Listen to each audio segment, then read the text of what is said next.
bannanga omwana ono bulijjo baamusibanga tetumanyi. Omwana ono bulijjo ali mukomeramu avundira ingaffe Abanayuganda tetumanyi. Abanayuganda mwamala ne mulyamu omwana ono olukwe mazima ddala olwa ssente ne mukwata omwana ono ne mumuwayo naddala mu abantu ba embase.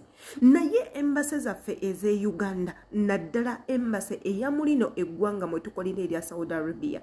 Who are you serving? If you're not serving Ugandans, then who are you serving? Ani gwe muweereza kubanga ensonga yammwe ey'okubeera eno ey'okuteekawo ebitebe byammwe imwe kulwanirira ddembe lya Munayuganda, kulwanirira bulamu bwa Munayuganda, kulaba nti Omunayuganda ayisibwa oba abeera mu mbeera ennungi, gwe mulimu gwammwe kuteekako protection eri Omunayuganda. Then if you cannot serve us, musavinga baani? Omwana ono yajja gye muli ne mutukakasa nti nno mmwe mumuyina essaawa zino eno omwana ono ali mu kkomera. Nze namanya nakolako akatambi ne mbategeeza ne mbagamba engeri Omuwarabu gyasimbyewo millions 2 nga tabyeguya n'abisimba ku mwana ono, ne mbagamba these people of embassy will not take it, they will not hold back okulemererwa okuwaayo omwana ono. They will not be able to risk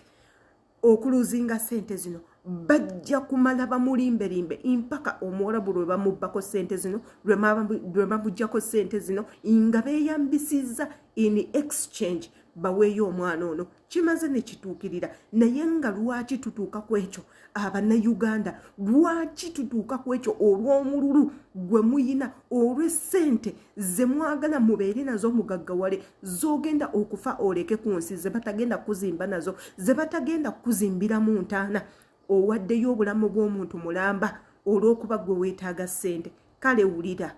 Yenze Shila Adita, following a page eno sangayo ku YouTube channel, kwata ku link, subscribinga atera o commenting, twegatteko tukola obutambi bwebuti. Ensonga zaali mazizeemu ze twali tumanyi intino ziweddewo.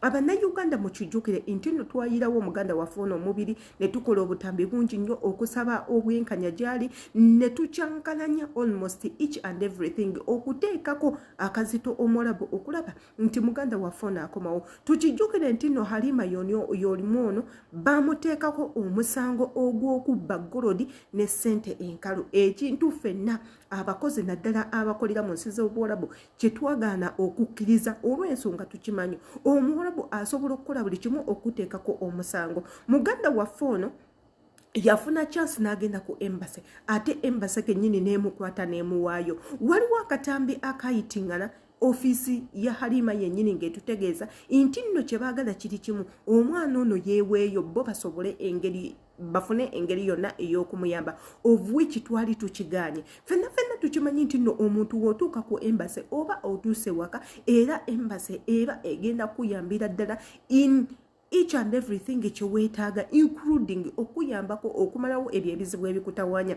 Embassy yaffe yasazeewo kuyita mabega, kulyamu Munnayuganda munnaabwe lukwe olw'okunga baagala kufuna sente. Omwana w'omukazi ali mu kkomera essaawa zino ku musango gw'atazza. We all know ku musango gw'atazza. Naye kino okyebuuza bannange, nze ng'Omunnayuganda kangezeeko okibuuza Omunnayuganda, Abanayuganda mwena abali awo abali eyo, omuntu bw'agenda ku makya n'afuna ekizibu naddala ng'ali mu nsi ez'Obuwarabu agenda kuddukirawo. Bw'eba nga embassy yennyini yeekolaidinga n'abantu abakyamu okuwaayo Bannayuganda bannaabwe babatuuseeko ebizibu okuli okubatta n'okubasibisa nga tebalina misango, then Abanayuganda bagenda kuddukirawo. Bye bino bye twabadde twogerako luli ne tusaba gavumenti ne tubagamba nga temunnabakuzaako mukono, abantu bano mubaggyeko ekyobwannannyini eri abakozi, mubaggyeko ekintu ekyo. Bwe munaabaggyako obwannannyini, trust me, abaana bonna bajja kukola bakumewo ewaka nga bali balamu. Kati naawe otunuulira Halima's case, yajja kukola n'atuuka eno embeera n'emuyinga n'agezaako okuvaako mu mbeera eyo endi mu musumbuwa avuddewo adduke ataase obulamu, gy'addukidde okutaasa obulamu, ate bo bennyini be bamunyigiriza up to the wall ne bamuteeka mu kkomera ne bamuggalira. Amaze ebbanga ddene nnyo ali mu kkomera. Ffe abaali bamanyi nti omwana ono yandibadde adda waka. Kati wano kye twebuuza, Abannayuganda balina kuddukira wa in case nga beetaaga buyambi. Ebintu weebiti bannange Ugandan government mubikoleko. Mwandigambye nti nno tetubagasa, naye tubagasa nnyo, including put food on your plates. Lwaki temutuvaluwinga ffe ng'abantu? Yenze Shela Adita, yongerayo vidiyo eno, tutaase muganda waffe ali mu mbeera embi. Mbaagala nnyo. Mwansangeyo ku YouTube channel yange eyo no subscribinga ate n'okwate ku notification bell.